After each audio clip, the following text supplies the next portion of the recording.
Il y a différents types de viol. Un d'entre eux est le viol de rage. Le viol de rage est souvent brutal et le violeur a le but d'humilier la victime, car ils sont fâchés dans leur vie de tous les jours. Ensuite, il y a le viol de pouvoir. Il est commis par une personne qui se sent hors de pouvoir dans sa vie normale. Ces gens peuvent être victimes d'abus, de viol eux-mêmes et d'intimidation. Alors, le but de ce viol pour le violeur est la dominance, le pouvoir et l'autorité. Mais ceux-ci ne sont que deux exemples de viol. Le viol cause diverses conséquences physiques et psychologiques. Pour le viol, mâle contre femme, il y a énormément de blessures physiques. Quelques exemples sont saignée du vagin ou infection, dyspareunia, la douleur du pelvis chronique, les infections urinaires, tout ITS et tomber enceinte. Les effets psychologiques sont beaucoup plus difficiles à guérir.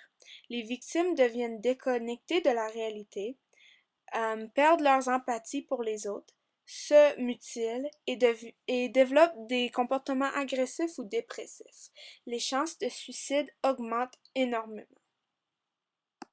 Pour les viols adultes contre enfants, les effets sont aussi graves s'ils ne le sont pas pires.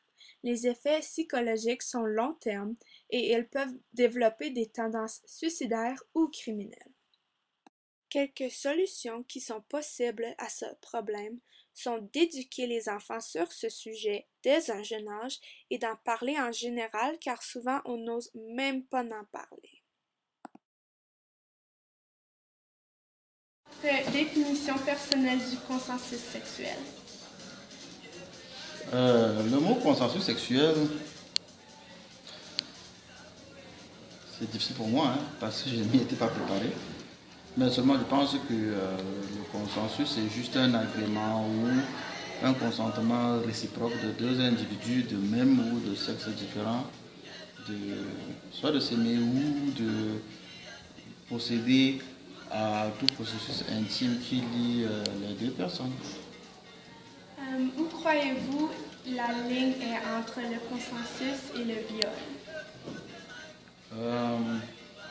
Premièrement, je dirais que c'est culturel. C'est des définitions qui vont évoluer avec le temps.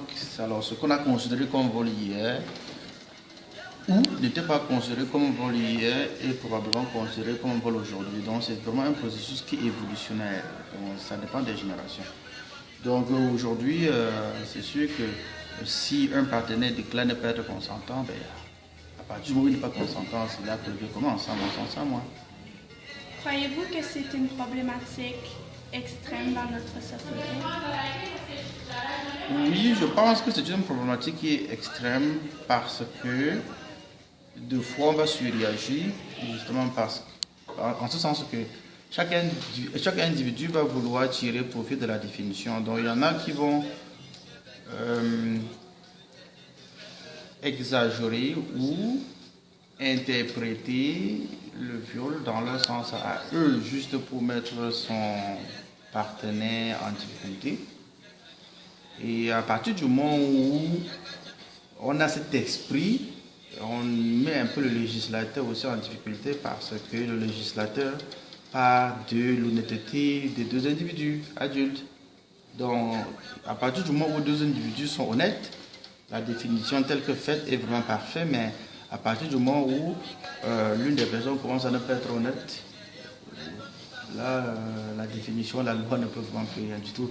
Donc, on peut facilement trouver quelqu'un d'innocent de part, alors que ce n'était pas supposé être le cas. Donc, c'est ce que je pense à ce niveau-là. Pensez-vous que l'école, le code vestimentaire affecte la mentalité des gens en grandissant? Je pense que oui, ça affecte les gens à comment ils pensent vers les filles. Comme disant aussi, les filles portent des shorts, apparemment c'est genre automatiquement qui veut se faire violer ou c'est genre inapproprié pour l'école, even though on est né nu. So like, it doesn't make any sense.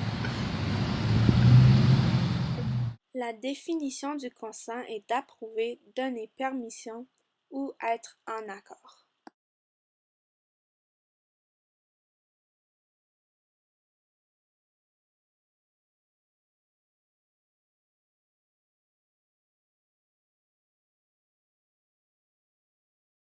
T'es champion trop court.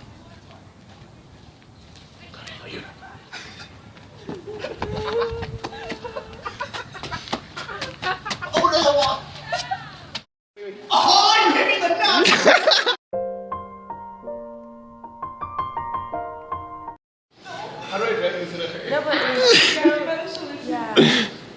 Okay, yeah. Yeah. Act like I'm not. Like, kick your legs and stuff. Okay, okay. Tell us when to go. Go, go.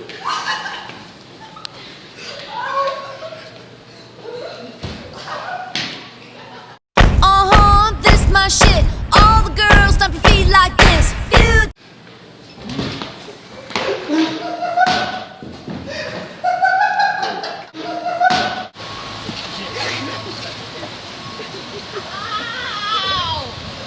Fucker, what the fuck was that?